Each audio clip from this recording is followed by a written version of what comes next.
The article discusses Israel's historical occupation of Palestinian territories and the origins of the conflict.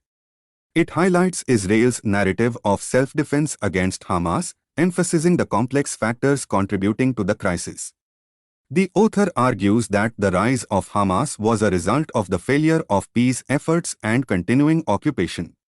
Iran's involvement, primarily after Oslo's collapse, is noted, and the article challenges the notion that Israel's existence is constantly threatened, given its regional dominance. The ongoing Palestine question is identified as the root cause of tensions, with recent events illustrating its enduring impact on the region.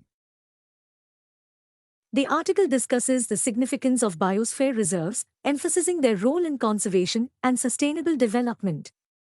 It mentions the celebration of World Biosphere Reserve Day on 3 November, highlighting the presence of 748 biosphere reserves in 134 countries, impacting over 250 million people. These reserves, supported by UNESCO and other UN agencies, protect biodiversity, provide habitats for various ecosystems, and aid in the fight against climate change by serving as carbon sinks.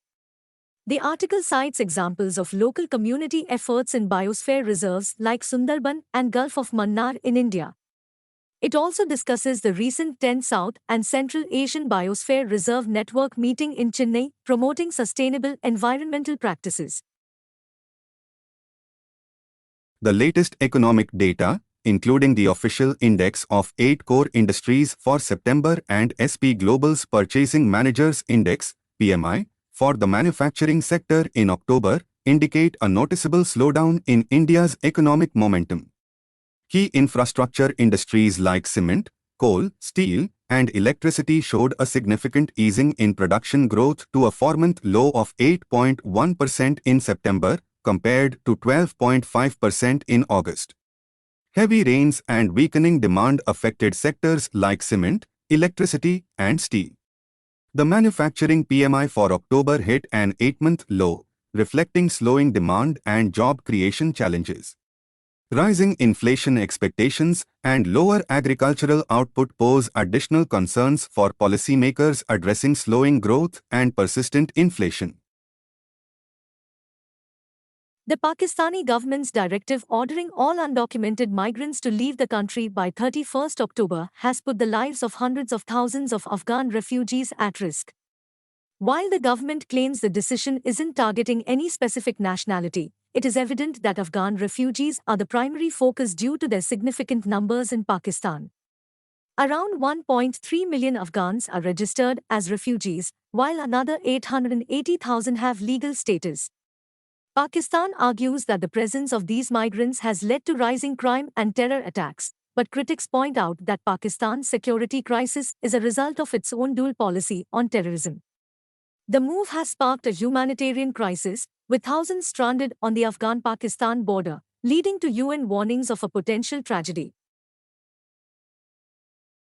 The article discusses the ineffectiveness of the United Nations, UN, in resolving conflicts, citing recent events such as the Israel-Hamas conflict and the Russia-Ukraine conflict. The UN's inability to bring about a ceasefire in the Israel-Hamas conflict is attributed to the changing power dynamics among major powers, rendering the UN ineffective in meaningful action. The article highlights Israel's domestic political situation, lack of support for the Palestinian cause within Arab states, and the US's preoccupation with its own issues as factors contributing to the ongoing conflict. India, despite its position as the G20 chair, is deemed unable to play a significant mediatory role due to limitations in its diplomatic capacity.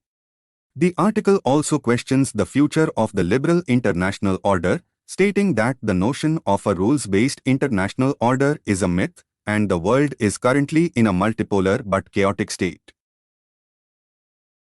In 1997, journalists from CNN interviewed Osama bin Laden in a cave in Afghanistan, 4 years before the 9/11 attacks.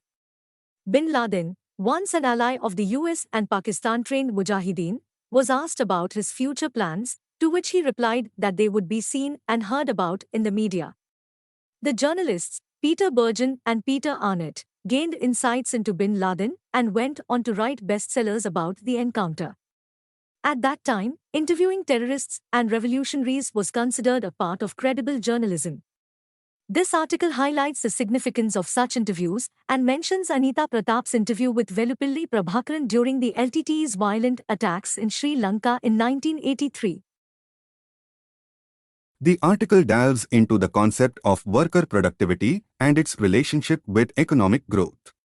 Infosys founder N.R. Narayana Murthy's statement advocating for longer working hours as a means to increase productivity is critiqued. The article argues that productivity is more about skill than the number of working hours. It highlights the disparity between productivity and rewards, emphasizing the delinking of productivity and income in the capitalist class. The rise of informal employment in India complicates productivity calculations. The comparison between India's economy and those of Japan and Germany is deemed inappropriate, advocating for social investments and a human-centric approach to development. Hollywood's representation of Native Americans and their indigenous cultures has been predominantly controlled by white people, leading to negative and often stereotypical portrayals. The recently released film Killers of the Flower Moon, directed by Martin Scorsese, depicts the real-life murders of wealthy Osage people in the 1920s after oil deposits were discovered on their land. This is just one example of how mainstream films have explored the exploitation faced by Native American tribes. Despite efforts to improve representation, Native Americans still face limited opportunities in the film industry, with the 2021 Hollywood Diversity Report showing stagnant Native representation at 0.6%. The article emphasizes the importance of monitoring kidney donors' health after transplantation. Donors undergo rigorous evaluation, and age-matched kidneys between 18 to 60 years are accepted, with exceptions made for exceptional kidney function. Donors require lifelong follow-up, as kidney function drops immediately after donation, leading to hyperfiltration and compensatory hypertrophy in the remaining kidney. Monitoring blood pressure, kidney function, and protein loss is essential.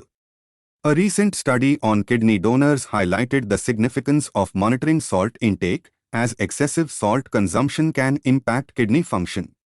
The article stresses the importance of early detection and intervention in kidney diseases, advocating for global salt reduction measures.